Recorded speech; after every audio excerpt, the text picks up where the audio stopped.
आपुली आपण करा सोडवन। बाहर से आके कोई हमें छुड़ाने वाला नहीं है, हमें खुद को अपने आप को जगाना है, हमें खुद को अपने आप को समझना है भाई। इसको कहते हैं सेल्फ इंस्पायर। हमें बार बार कोई और इंस्पायर क्यों करे? एक गजल है मराठी में, आरशाच्या सारख्या बेटी मला देऊ नको, पाहिला आहे स्वतःचा चेहरा जवळून मी। कुछ लोग होते हैं ना, बार बार आके कह जाते हैं तुम ऐसे हो, तुम वैसे हो, तुम ऐसे हो।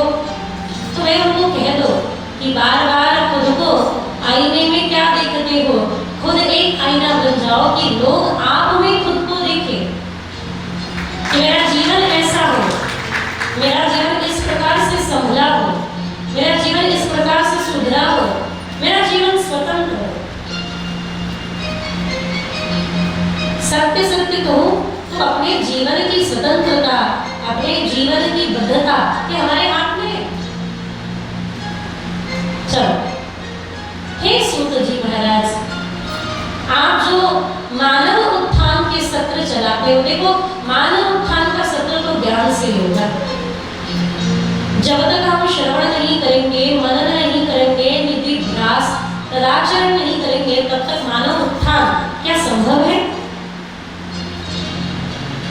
तो पहले आवश्यक है ज्ञान शक्ति, और ज्ञान शक्ति के पश्चात आवश्यक है क्रिया शक्ति।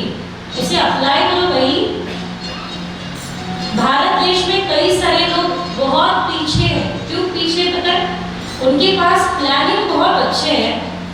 भारत देश में प्लानर्स की कोई कमी नहीं है, प्लानिंग बहुत अच्छे, पर एग्जीक्यूट करने के लिए एनर्जी नहीं है, या फिर वो लगाते नहीं है। सही बात है क्या? जैसे हमारे ऐश्वर्या भाई बहुत अच्छा गाते हैं, बहुत अच्छा गाते हैं, उनके कंठ से बड़ी मधुर तान, आलाप, मुर्की आदि निकलती है। अब हमारे दिमाग में है तो गले से ना निकले।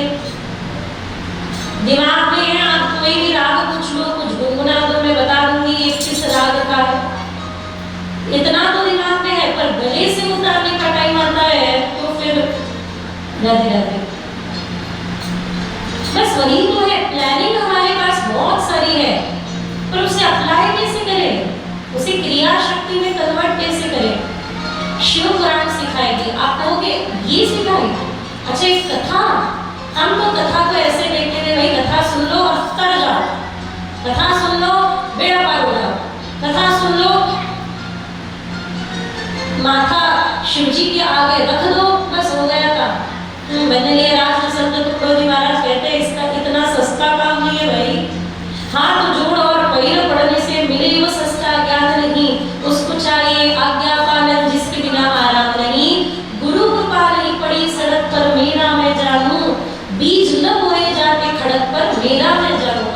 कन्हैया राज संत तुकडोजी महाराज की जो भी कविताएं हैं, जो भी अभंग है, वो इतने प्रैक्टिकल है, बहुत प्रैक्टिकल है और तुरंत एप्लीकेबल भी है, उसे हम तुरंत अप्लाई कर सकते हैं।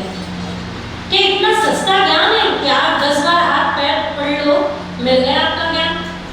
ये जो चाटुकारिता लोग करते हैं, हमारे सामने आते और कहते हैं दीदी डोक्यावर हात ठेवा, मी पास झालं पाहिजे, दीदी दीदी मेरी और एक बार कृपा दृष्टि कर लो और कोर्ट में मुझे विजय मिल जाएगी। एक बात बताओ आपको, यदि युद्ध में विजय मिलना एकमात्र दृष्टि की बात होती तो कृष्ण भी अर्जुन को कह सकते थे मेरे सामने आजा, तू जीत जाएगा। कृष्ण कह सकते थे माझ्यापुढे 21 नारळ फोड, तूच विजय। कह सकते थे मेरे नाम से 1 किलो का भंडारा कर दे, तू ही जीत। अरे भाई, ये जो हम दान पुण्य कर रहे हैं, ये हम अपने मन शांति के लिए कर रहे हैं, पर यदि जीतना हो तो अर्जुन पुरुषार्थ करना पड़ेगा। हाथ जोड़ो और पैर पड़ने से मिले वो सस्ता ज्ञान नहीं, उसको चाहिए आज्ञा पालन जिसके बिना आराम नहीं। गुरु कृपा नहीं पड़ी सड़क पर मेरा मैं जानूं, साधना करनी पड़ेगी, ज्ञान शक्ति को क्रिया शक्ति में परिवर्तित करना पड़ेगा। जो मार्ग मिला है उस मार्ग पर चलना पड़ेगा।